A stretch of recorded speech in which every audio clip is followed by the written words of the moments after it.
You wanted the best. You've got the best podcast, the hottest podcast in the world.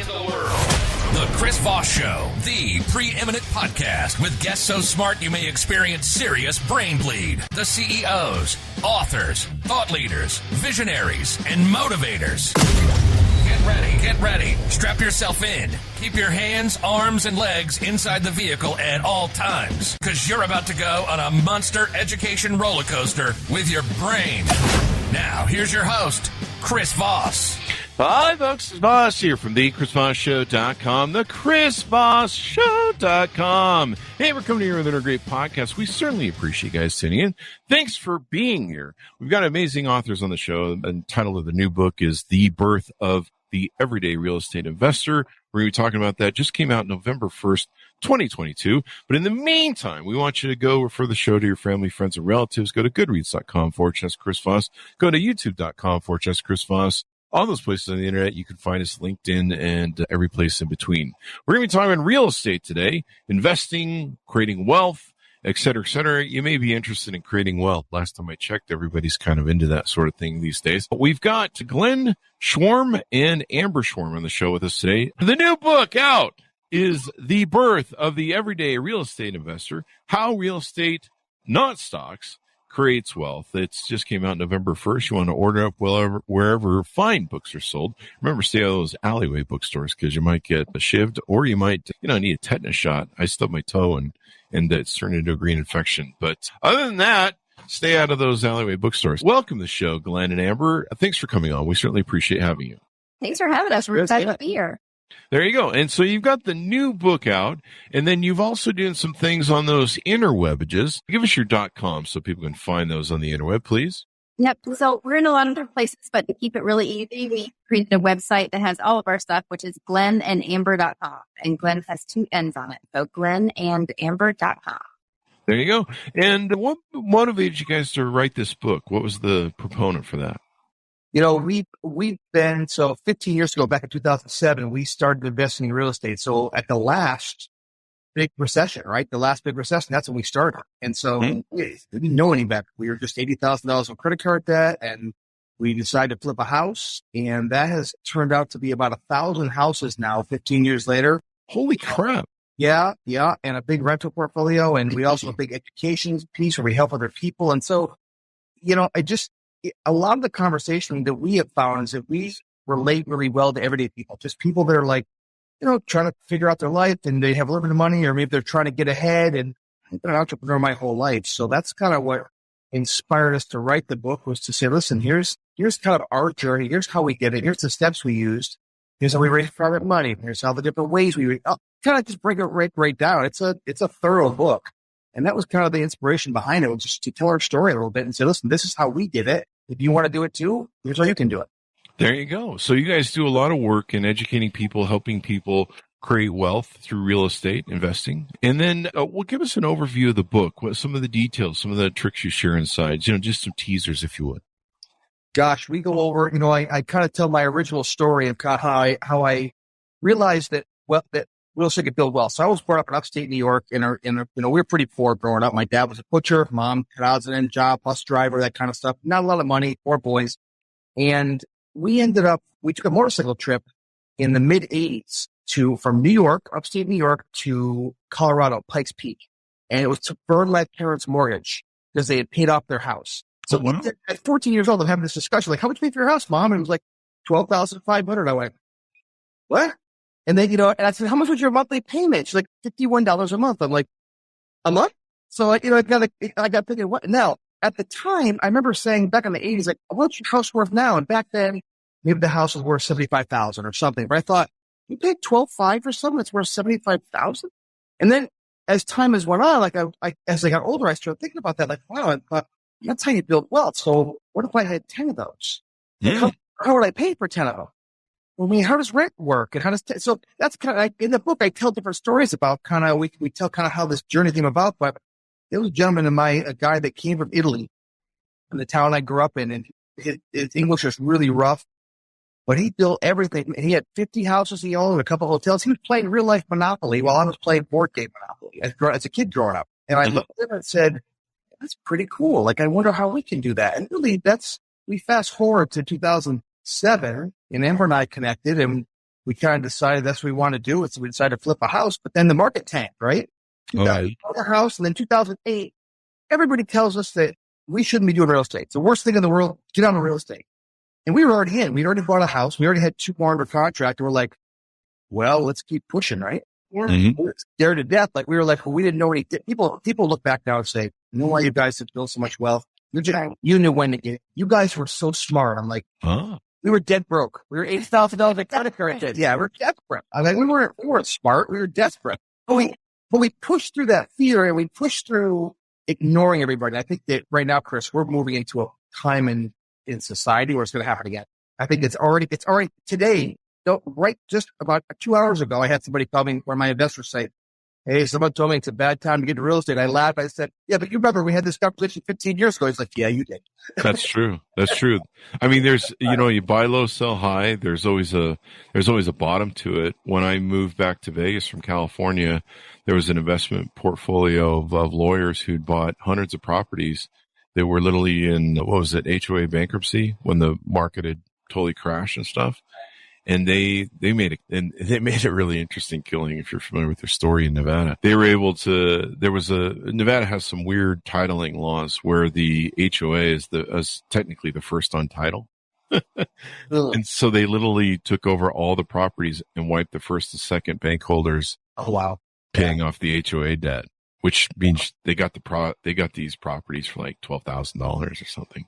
Yeah, I don't think we're going to see the same. People have asked us all the time, like, what do you think? I said, I don't think this is not the same crash we had in 08. Different.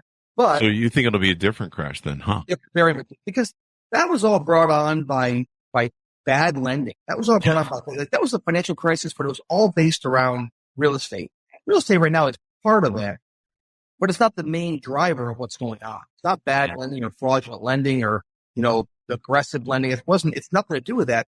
Really, it's a supply and demand issue. And it's really happening, right? And interest rates, and the Fed's trying to fix it by raising the rates. And, it is slowing it down. Don't get me wrong. It's slowing things down and changing things a little bit. But as people, Chris, we have based, this is what the book talks about too. We base the whole thing we do is based on fundamentals, right? It's based on people are always going to want to buy a house. They're always going to want to, all things they do. They graduate from college, they downsize. They need a bigger place to stay. A lot of people are working from home, so they need that extra room to have an office. We don't try and build our business. We don't teach our students how to build a business based on the trends. Hey, the market's going down, so let's do short sale. Let's just do substitute deals. Let's just do all those different deals. Now, we do all of that, but that we use them as a function to just purchase houses that first-time home buyers would buy. We sort of stay in that lane. Every time we seem to get out of that lane, we don't do well. Every time we try to do something else. So that's just our lane, right? But the interesting thing about real estate is regardless of what the market is at any given time, there's always an opportunity to make money. And I think that there's so many misconceptions about what it takes to get into real estate. Like, for example, that you have to use your own money or you have to have your own money to get started. Well, chapter. So we have that chapter in the book that talked about using OPM or other people's money. There's the misconception that you have to do all of the work yourself, which you have to make more money if you hire it out. So, I mean, that list could go on, all day long. There's so many misconceptions that once people understand, hey, that barrier to entry is not nearly as challenging as I thought it was. And then everyday people can do it. Glenn and I, like, neither one of us have college backgrounds. Glenn still can't read a tape measure to this day. So I got people for that. Yeah, exactly. You can hire that out. I have her for that. I don't need to do it. That third, it's not nearly as challenging as people think it is. So with a little bit of knowledge and some guidance, people can literally change their life. In real estate, it's not as volatile as the stock market, which also talks about, the stock market, yes, there's people that like riding that roller coaster. And if you're one of them, God bless you, have fun. But real estate can be like really, really consistent, and it's a really calculated decision. They're not. Yeah, right. Yeah, and it's a real long game too. I mean, you like you say, you're not buying the trends. You're not doing that crazy Wall Street stuff. We do Chris, we talk about how so we flip house, right? We've done close to 1,000 flips. So flipping houses where you make big money and fast, right? You can make. And we talk about how to wholesale houses. We talk about how to. Wholesale is when you put a house under contract and you sell that contract to another cash buyer. it's become very trendy in the past 2 years. I mean, a lot of people do it. We were doing it 8-9 years ago before it was so trendy. So we've been doing it for a long time. But that's one way to make some quick money without ever actually owning a piece of property. Then you move into flipping houses when you actually own or flip. And those are, let's call those more of a short-term gain. If you can make $50,000, $100,000, 70 grand on a flip and be in and out of that thing in 5-6 months if you do it right. And then, so that's quick money, but we're real big. We advocate using that to buy renters. So once you flip a couple houses, our book talks about how you flip a couple houses, you learn the fundamentals to become a real estate investor on your own. Now you know how to find houses. You know how to get the money for it. You can turn it into a long-term play. We have over a dozen short-term rentals, Airbnbs we have too. So we kind of do it all. We talk about all of it in the book. We talk about everything. We break it right down to step by step how we do it. That's awesome. And you guys also do that on your website and when people work with you as well. Do we get the plug-in for the website?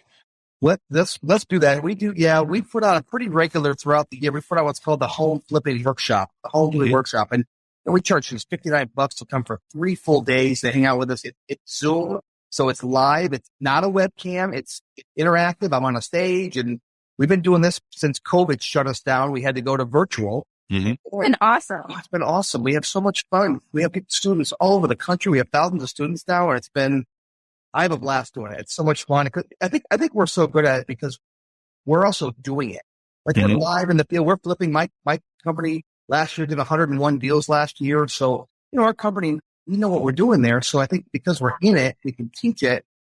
And as this market is shifting, which it is right now, I would say shift happens, right? That's what I've been telling people. Shift happens. So it's shifting from a seller's market to a buyer's market. And as it's doing that, you have to know, it used to be the past 2 years, you didn't need a coach. You didn't need one. You didn't need coach guidance because any moron could, and I've met some morons that made some money. I mean, I really met some people like, you made $100,000. You're a dumbass. How did you make $100,000? I'm like, well, he says that because you could do like everything wrong. If they made it, I'm like, you bought it for what? You did what? You what? And I hear all these mistakes. Now that's not going to happen. You're not going to be so lucky. With that kind of market, towards a multitude of cents. Where this kind of market, you have to be a little more. Yeah, you've got to be good. That's why we know that our coaching business, it's already been exploding because people are like, I realize I need a little guidance from somebody. Here's the difference from somebody who's been through it before. There's a lot of coaches been around for 2, 3 years, 4 years. They're like, well, I got a bunch of houses. Anybody can make money when the tide's high. Anybody's a wonderful captain in hot water. When it's doubling and tripling every couple of years. That's great. Now you got to know. So I think we pride ourselves on the fact that we know, we've been through this. So it's like, we always just say, it's still up there. Well, that's the beauty of real estate is it's, you don't have to be like a scientist, like to be an entrepreneur that I've been for 35 years. You really have to be, there's a lot of work that's involved and you got to know a lot of stuff or learn a lot of stuff. With real estate, it's pretty simple and easy for the most part. I mean, the deal working and stuff can get complicated in the variations that you have in the book, but you don't have to go to college for it, basically, I guess is what I'm trying to say. And that's the other thing I love about it is, again, that limits that barrier to entry because it doesn't matter if you're young or old. It doesn't matter what race you are. It doesn't matter if you're a male or a female. It doesn't matter. None of that matters. If you've got that drive and that desire and that will to at least learn what you need to learn and to take action, that's probably the biggest thing is to not let that fear hold you back. And that is the thing that holds most people back is fear. Fear of, failing, fear of succeeding. That will go on all day long too. But you don't have to have anything special. Like anybody can do that.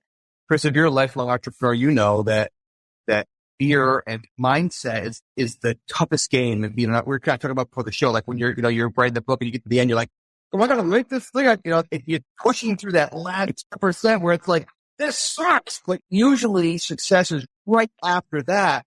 And so many people don't even get to that first big fear and they don't do it. So our tagline in our coaching company is a real estate of mind because we believe it's 80% mental and 20% mechanics. And actually at our workshops, we talk about that. Like I give them tools how to help their mindset. Because I tell everybody, if you came for a Get Rich Quick scheme, you're at the wrong place. There's plenty of idiots that'll take your money online. This is real. I say, I'm going to teach you a business plan and it's hard work. So if you're not ready to work hard, you might want to go. But I say, but it's hard work, but I add this. It's hard work, but it's worth it.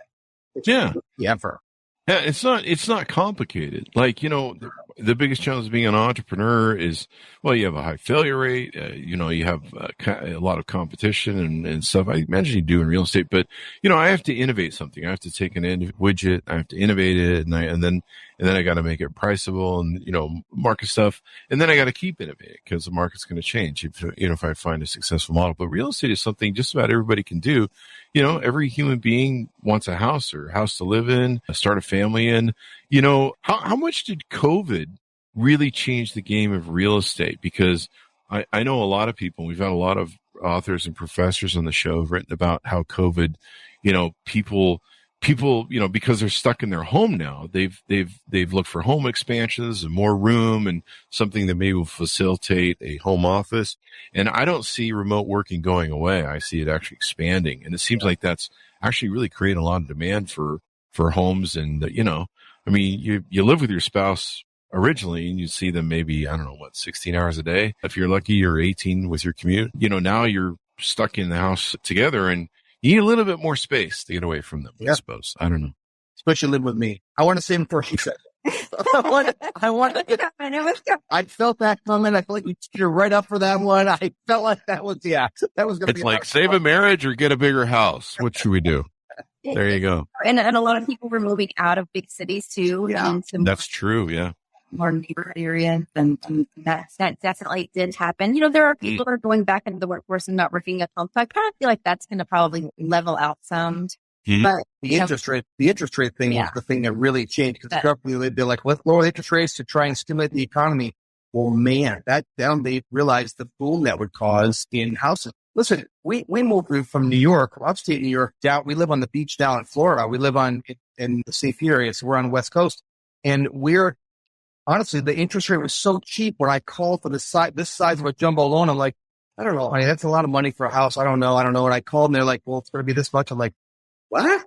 He goes, yeah. I go, I could easily afford that. Like, what are you talking about? He's like, yeah, because our rate was 2.875. So many people have that. So I think there's some weird things happening in the market too. Like right now, there's a lot of people that don't want to move or they don't need to move, aren't going to move because 90% of people have a 3% or less mortgage rate. And now they like to pick up a 7%, right? Or 6%, or they're having to pay a lot of money to buy it down.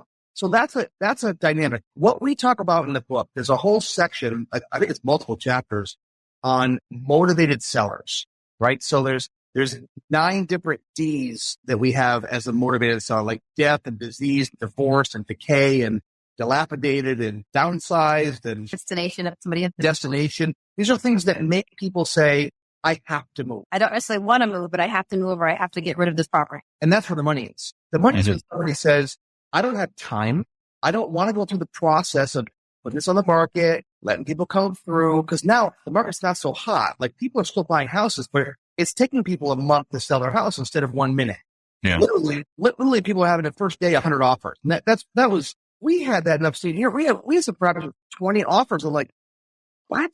Like it was insane. But that's not happening now. It's going back to more of a normal market, but motivated sellers, Chris, they've got to sell. And that's a fundamental we base our business on. That doesn't change. Mm-hmm. People still die. People still get sick. People still have to move. They get down. So that stuff happens. And now we're going to see more downsizing. We're going to see more of that stuff, more stress. In the world. Layoffs are happening. Open door just laid out all over, like hundreds of 500. Yeah. 15%, I think. So a lot of layoffs are happening. Yeah. We're going to see more of that, I think, coming up. We'll see in the next year, but I think we're going to see a lot more of that happening. That creates motivated sellers. That's where the money is. People don't understand that you have to get narrowly focused on a sector. And for us, it's the motivated seller. That's the sector that we're on. And we're going to see a lot of people that suddenly realize real estate investing isn't always just that easy. You're going to drop off this thing, and that's more room for us people that are in it. And I think one thing too that's going on right now is people are like freaking out because the interest rates are getting 6-7% in that range, and they're thinking, "Oh, this isn't normal," but it really is. The 3 and 4% was that normal, and it's great for the people that either bought or refied during that time. They lucked out, but that is abnormal to have interest rates that low. We're in right now is more normal. I owned a mortgage company for 20 years. I remember when it hit I remember when it hit 9%. I think that was the high. And it goes on fluctuation. We had a abnormally low because of the 2008 crisis. And then the Fed really took way too long to move. Yeah. They should have been moving 6 months, maybe 8 months to a year earlier. But yeah, we're in a really weird place because we still have high job fulfillment according to the reports that come out of the U.S. government. We have these layoffs that are coming on, but they seem to be being picked up. There's a lot of businesses that are still struggling with, I think I was reading up in Boston, it's kind of a sample size and they use it for the nation, and Bloomberg put out this thing saying a third of small businesses can't pay their rent or didn't pay their rent last month. And I'm like, based it in Boston, so I don't know what's going on in Boston, but that seems like a really high sample size to apply to the nation. But, that's how they do these things. And so it's kind of interesting, everywhere I go here, I mean, I still see jobs, I see people, they're teachers, they usually get paid fairly well, quitting to go to work for Amazon. So it's really weird. Normally during these times we have huge layoffs and everything else, but it seems like we have layoffs, but then plenty of jobs, and it's really kind of crazy. Let me ask you this. If you're sitting on like a, 2 or 3% mortgage right now, and maybe you have to move because of, you have a job someplace else or something like that, is it smarter to maybe try and rent that property out as opposed to selling it? Because you're sitting on a gold mine of a mortgage now. Yeah, we would. I mean, we're house pack rats, right? We've got dozens of houses that we own, not homes. I don't want to act like we have all these homes around the world, but we have rentals. And there's families that permit. So we have lots of those, and they're commercial rates. So they're around 4%. So that's still for commercial rate. That's good. And, yeah, I would hang on to houses. If somebody had to move, I would hang on to houses. We have a tip too in the book that I had no idea right in the book last year how timely it would be right now. There's a whole section on a process that we have on how you can take over somebody else's mortgage without a credit check or without anything else. It's a project. It's a thing called subject to. There's a process to it, but we go over how to do it in the book. We talk about it, and there's going to be a lot of people that if they know how to play their cards right, could buy a house right now and take over a 3% or 2.8% or 3.1% mortgage, even though the banks are offering 7%. That's what you're listening to, going, the hell's he talking about? But that's one of the clever ways. There's a lot of clever ways to do things legally. You just have to know it's like anything in life, right? If you don't know, you don't know. You don't know what you don't know. So it's something we've been doing for years. We've got many houses we've had for years that we've assumed from people that without credit check, without anything. And there's ways to do it, ways to keep the bank off your back and that kind of stuff. But there's ways to get it done. And we dive in that a little bit at our seminar also in the book. So I had no idea how time appropriate it was going to be though right now. But I think that's going to be, if you want to buy a house, it's probably helpful to know even for your own resident. Like learn how to buy, even for your own residents. Get the book and learn how to buy a house at a discount for yourself. You say, listen, I want to buy a house at 30 cents in the dollar, 50 cents in the dollar, or 70 cents in the dollar, be able to keep a 3% mortgage. It's a limit. That just made me think of something too when you said you don't know what you don't know. It's kind of funny to me, like when we do, like, for example, like our Facebook marketing, we'll put different ads up for this, that, or the other. And some of the comments that people make about, oh, well, yeah, she made $50,000 profit, but she's going to have to pay, a big chunk of that to taxes and 20%, what do you call that? Capital gains taxes and all that stuff. Now, when you structure your business right, and if you're doing it as a business, those taxes don't apply the same way.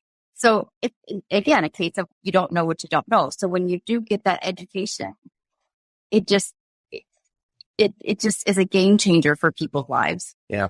Oh, yeah. That's why you should order the book. Let's get a plug in, and we'll just do a mid-show plug. Order up the book, The Birth of the Everyday Real Estate Investor, How Real Estate, Not Stocks, Creates Wealth. That's what we're doing. Talking with Glenn and Amber today. So people should buy the book. I would imagine with layoffs coming, Goldman Sachs, I don't know. I think he's right half the time, the CEO of Goldman Sachs, but they're predicting the recession will probably go deeper with layoffs. And that thing, their product or vehicle that you mentioned was Section 2. What was it? So subject to it, that's a word we use to describe it in the industry. Okay. Yeah, that might be a great thing for someone who's gotten laid off. I imagine layoffs are going to grow, but usually out of things like this, I mean, this is the time where we get the most innovations. Like, I'm sure that there's somebody at Twitter who got just laid off, and probably a group of guys at Twitter, gals that got laid off, and they've got a pretty good idea on the next big thing. That's usually how it works. VCs right now line up on those people. to pick up whatever their things are, because they know that they probably have their finger on the pulse of something. And that's usually where we get the greatest innovation. Social media, Twitter, Facebook, LinkedIn, all this kind of stuff came around 2008 from the big crisis, 2007, 2008. And so there's probably going to be a lot of layoffs. And yeah, people are going to need to get off their houses quick so their credit doesn't get messed up. And there's places to step in on that. And yeah, anything you can do to grab it. In looking over your guys' website, let's plug a few things here. On glennandamber.com, you guys have got a podcast. Tell us about the podcast. Yeah, called the Real Estate of Mind Show. And we have people come on. We talk, a lot of entrepreneurs on there and different people that are in the industry. We learn about different ways to the business, different techniques, whether it be using insurance to invest or using private lenders or, whatever it might be. Tax strategies. We're going to start storage. Storage. Oh, yes, that's true. We just interviewed one of our students. So I think you should see on the website, November 11th, we have a new show premiering on YouTube, and it's also going to be on the Plex network, I think, whatever that is. We have the Plex network coming out, but we have a show called The Big Flipping Break coming out. It's an 8-episode show that we filmed. That was fun. During COVID-ish, towards the middle end of COVID. Okay. We did one of our students, and we actually had we had over 200 some people apply for it. And we took one of our students, and we took them from start to finish. We coached them the whole process. And we gave them all the money for the deal, the purchase, the renovation, the holding cost.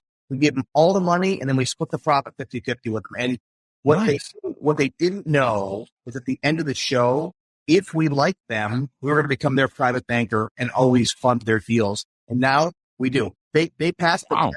It was David and Alicia King, they were amazing. And he's a pastor and she's a stay-at-home mom. And, these guys really had what it took. It didn't have lots of money, but we wanted to help them. So we recorded the whole thing. And David's sister actually passed away from cancer on the 3rd episode or 4th episode, real young. And he had to battle through that. And they caught that all on, he was gracious enough to have that all be filmed. And it showed that life goes on no matter what. And you got to keep moving forward. And we had a lot of challenges in the show. I mean, we set them up for some things that were fake. Like we had fake inspectors give them a hard time. But there was real stuff happening, like they're contracting a permit. Stuff, real bad stuff happened too.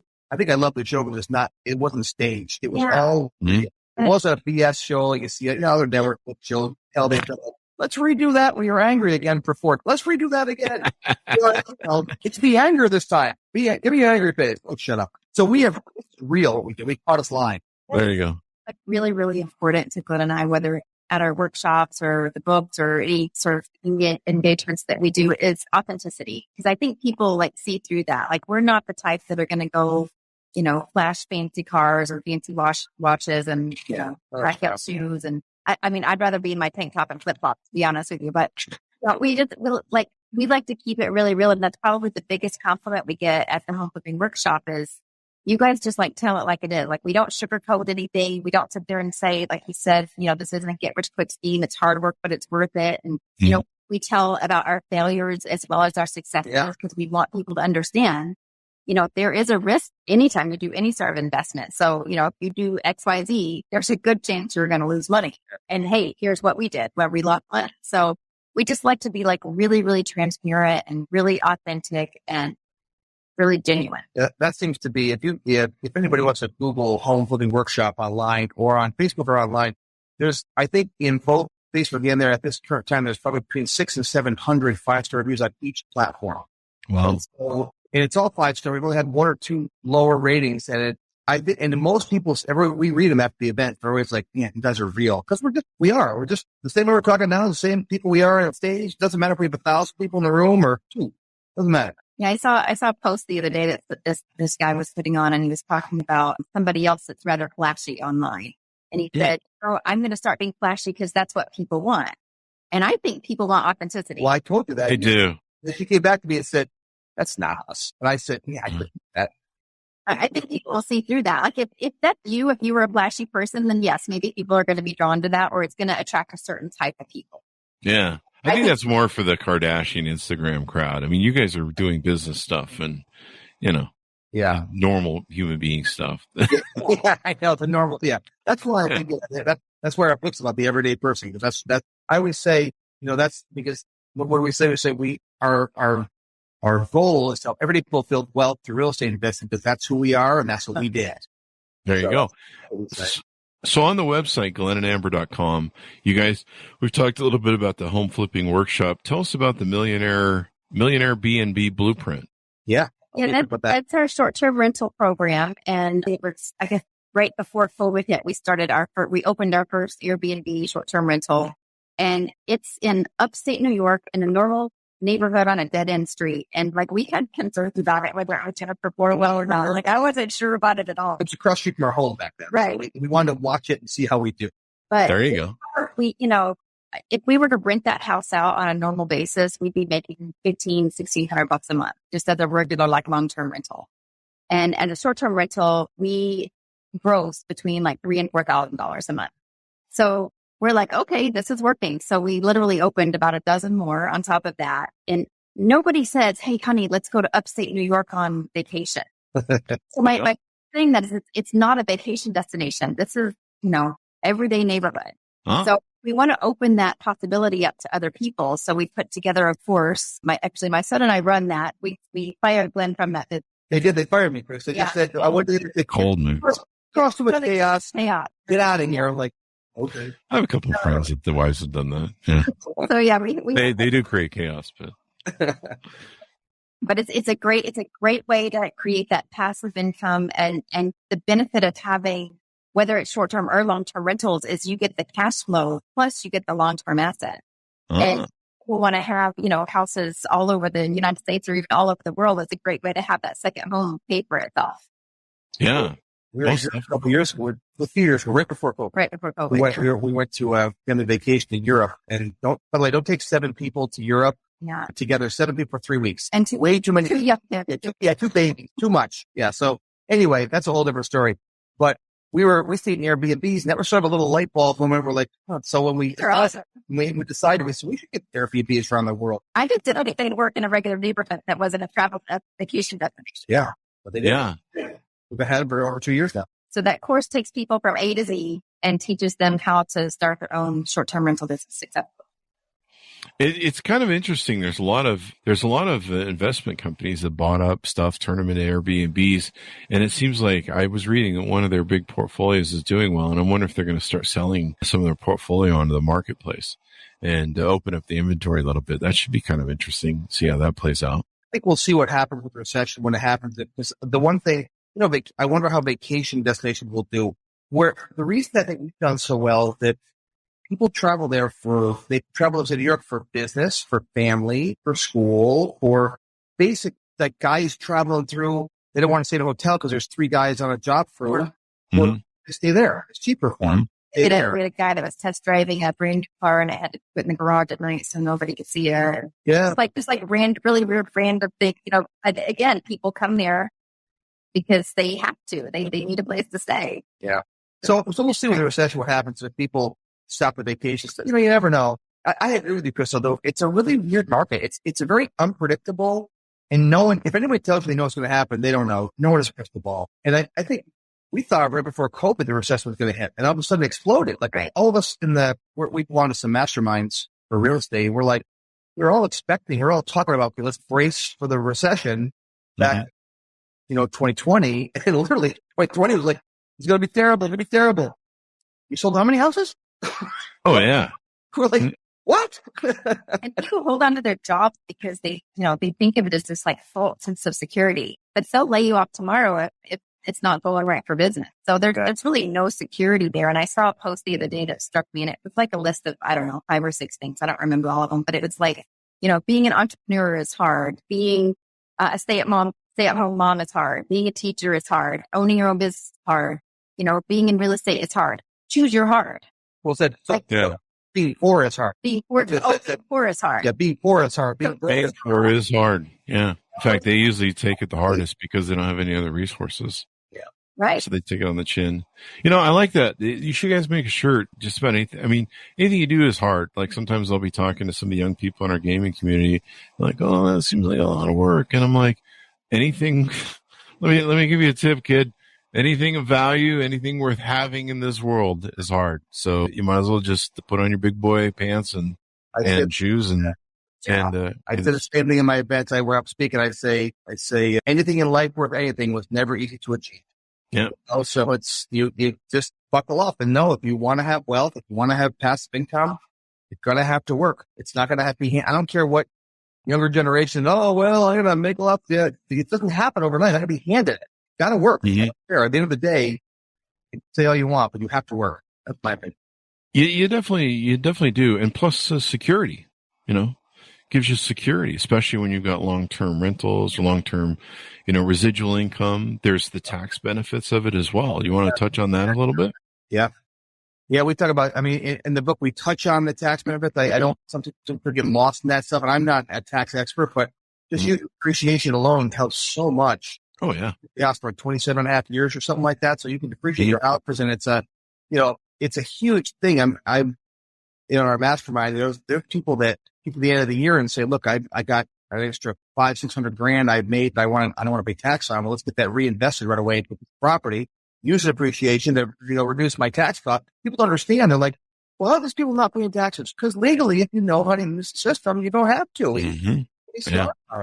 Yeah. That's how millionaires and billionaires work, man. Yeah. They invest. There's all sorts of different ways to put money into a property, especially if you're buying over $250,000 or something. Another education program you can have on your website, no flipping formula. Let's get a plug in for that real quick. Yeah. The no flip flipping formula. So that's a wholesaling course that we have. It teaches you how to wholesale. We actually made that right during COVID. So it has a section on how to do it right from your home with cameras and FaceTime without even having to go to somebody's home. Like, yeah. So that's the process where we take, again, you have a house for sale, Chris, you're a motivated seller. We come in and say, look, we'll give you $50,000 for the house, let's say. And I go find another investor, a cash investor. And I go to that investor and say, you give me $70,000 for this house. And the other investor runs the numbers and says, I can make $50,000 flipping this house. I'll buy it from you. So we go to the closing table, and essentially the buyer brings the money, brings the $70,000. Mm-hmm. The seller, you would get $50,000. I get what's left over, $20,000 in the middle, just for making that deal. Nice. So that's a simplified, oversimplified way, but yeah, it's an entry point to get in. It's not as easy as it sounds. It does require. You got to find the deal. Yeah, you got to find the deal. You have to grind to find the deal. So some people just say, "Oh, it's the easiest way to make money." That's not true. It's not the easiest way to make money. It's a way. And in the book, we do cover how to do it in the book. So the book's a couple hundred pages long. It's not just a little, 12-page fluff thing. It's really, we dive right. One of my best friends who I mentioned, Jeff Miller, and to be happy, he got a plug in here today. he likes to hear his name said. So he went to my office. We had a bunch of copies there, and he said, he goes, "This is a real book?" I said, "Yeah, it's a real book." I don't even have my copy yet. That's how fresh this is. My copy supposed to be here today. Oh, yeah? I haven't even seen my copy yet. I've seen all the, I wrote it, so I saw all that. But yeah, I'm waiting to see it. But he said, "This is a real book." I said, "Yeah, it's a real book. What do you think I'm doing here?" Yeah. 272 pages, people. It's 10.4 ounces. Yes, they delivered a whole pallet full of them to the office. My team's like, "Wow, look at these things." But yeah. I had that problem too getting my book with COVID. It was like really bad. The whatchamacallit ground to a halt. Yeah. Oh, yeah. And it was like, I'd like to see this thing before it gets published so I know that everything's right. I know I haven't seen it. I know it's been selling. We got a review, I think. It's brand new. We've got a 5-star came in today, which I liked. I saw that. Oh, I'd love it. If anyone gets the book and they like it, give us reviews. We'd love to have that on Amazon. That's where it's currently for sale right now. So, the other great thing about real estate, Chris, is that people don't have to quit their job to get into it. Mm-hmm. Easily started as a side hustle on the side. Most people do. Yeah, most people do it on the side. There are the occasional people but even people that come to our open workshop, we don't say, "Hey, go out and quit your job tomorrow." No. We do have a program where we help them make $100,000 in their first year. And then once you start replacing your income, then you have some interesting choices. Mm-hmm. I love that it can be started on the side. So it's not like all or nothing. Yeah. Yeah, that's the other beauty of it. Starting your own business, that's a 24/7 job to start a business, and high failure rate. I mean, I've started 27 different corporations. There's, sometimes you love something, sometimes you don't. Sometimes you make money at something, but it's not as much money as you could make doing something else, or the risk is there of, especially when you're running blue collar, you've got the risk of somebody getting injured or something like that. There's all sorts of crap that goes into running a business it's fun and entertaining. Sometimes entertaining might be the correct word. But the beautiful part with real estate is just about anybody can do it. Everyone's bought a house. I mean, most people bought a house. So, they know the drill. They know the value. And like I said, I don't think remote working is going away. I think if anything, it's going to expand over time. It seems like a lot of people working jobs are like demanding to work from home. Right. And the job market's really weird right now. It's a really weird kind of quote unquote recession. We're not in a recession, but I thought we'd be in one by now. And it's really weird. It's kind of like, it's kind of like there's still a lot of money in the market. I think a lot of the people who get laid off, they can get jobs and get picked up, but there might create some opportunities in the market. And then I think they're going to create some interesting. The other thing I was thinking about in the middle of the show was the interesting thing about the remote working and COVID and stuff. And people, like you said, moving out of big cities is trying to create great markets almost everywhere because, instead of just being like the coastal stuff where all the big jobs and people working on the coast and stuff, it really kind of probably reinvigorated the middle of the country. It did. Oh, that leads me. I got to tell you this story then real quick. One of our students, Cece in Nebraska, she came on to us about a year and a half, I think, ago. And she chose to keep working. We have a program with it and keep working, be coached by us and all that kind of stuff. So we work closely with Cece. Cece discovered, she came to us, she's a teacher. She was retired. She has to work from home. She has MS. And she can't really get out of the house. She's having a very hard time. So she was sort of homebound a little bit pre-COVID, but then during COVID, it got worse. She is now, I think she's close to $200,000 in profits in her first Holy crap. 2 years. She's in Nebraska, a town I think it's called Friend, Nebraska, with 900 people in her town. How many houses could there be, right? And she's doing most of her work from home over the phone. Wow. Each time her contact her children stuff, she makes decisions. We've coached her through all that because we give our students mindset coaches as well as real estate coaches, as well as business coach. We have our program is very, very thorough. It covers everything. And so I'm so proud of her. As you're talking about middle America, she exemplifies middle America. And here's a person that said, I am not done with my life. She said, I'm going to continue on. I'm going to make this work together from home. And she's been crushing it. And I don't think she made the book because I just recently learned about all her success and we finished that book up. We have a lot of student success stories in the book too that are similar, but hers is pretty unique because she pushed forward and does it from home. That is awesome. Lives from home. And I said, do you even see the houses? She says, very rarely. I'm well, really? Really? Yeah. She doesn't, she sees them over FaceTime and pictures and stuff, but she doesn't have to go and she's living in the houses, real estate, she does the work. Because we're really big into talking about how to delegate. Not to do, we should have mentioned that up front. It's not about doing the work yourself. It's about delegating. But she can make a new level. Make more money doing that. Absolutely. Yeah. You'll make more money for sure. And so she learned how to delegate right from her. We coached her how to do that. And she took it to a whole new level, delegating with her phone and not leaving the house. So, we run our business here from Florida. And yes, sure. Our business is in upstate New York. True story. Yep. True story. Here. Yeah, that's true. I mean, remote work has really gone on a thing. And then you've got so much access to stuff between Zoom and video and you can have people walk through processes for you and show video and like, what does the home look like? In fact, there's a lot of technologies that are still coming on. I remember when I was a real estate agent years ago, there was technologies they were trying to do with the 3D virtual stuff, and they've gotten really good at that stuff now. When I was in the business, they was very first coming out. It was really awful. I mean, it just took so much data to download and process it. Half the time it would work on the website, but now, it's been a decade. They've really got crazy stuff going on. Yeah, there's software that'll do like 3D plans of your house and floor plans, and then Nanoform does like you take a picture in a room and you can do like a whole 360 view of it. Yeah. There you go. Well, it's been wonderful to have you guys on. Very insightful. And of course, people should pick up the book so they can learn more and take advantage of the opportunities. There's always real estate opportunities. Give us your guys' plugs, your .com, so people can find you guys on the interwebs. Yep. So go to www.glennandamber.com, and that's got links to our home flipping workshop, our podcast, our book, all our social media platforms, the new show that's coming out. That's just kind of a central location where you can find out all of the good stuff about us. There you go. And order it up wherever fine books are sold. The Birth of the Everyday Real Estate Investor. How Real Estate, Not Stocks, Creates Wealth. Available, just came out November 1st, 2022. Thanks, Glenn and Amber, for being on the show. We really appreciate it. Thanks, Chris. It was a lot of fun. Had a great time. Yeah, thank you. There you go. And thanks, Monas, for tuning in. Be sure to go to goodreads.com/Chris Voss. See everything we're reading and reviewing over there. Go to youtube.com/Chris Voss, our big group, the 130,000 group on LinkedIn, LinkedIn newsletter, all those crazy things. We're doing a lot on LinkedIn, so you'll see us over there. Anyway, thanks for tuning in. Be good to each other. Stay safe. And we'll see you guys next time. And that's